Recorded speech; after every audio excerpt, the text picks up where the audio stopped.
Zdravím vás, priatelia scrapbookingu.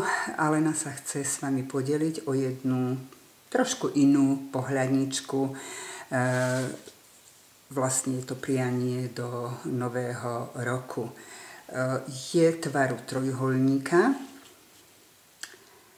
Toto je obálka, ktorú som trošku prizdobila zlatou lepiacou páskou. A takto sa otvára táto obálka a vo vnútri obálky je trojuholníková pohľadnica so zimnou krajinou z papiera, zo stampérie a vystrihla som kruhy, ktoré som dookola obstrihla s dekoratívnymi nožničkami a nalepila som písmenka, vlastne nálepky písmenka Pour Félicité, pre šťastie.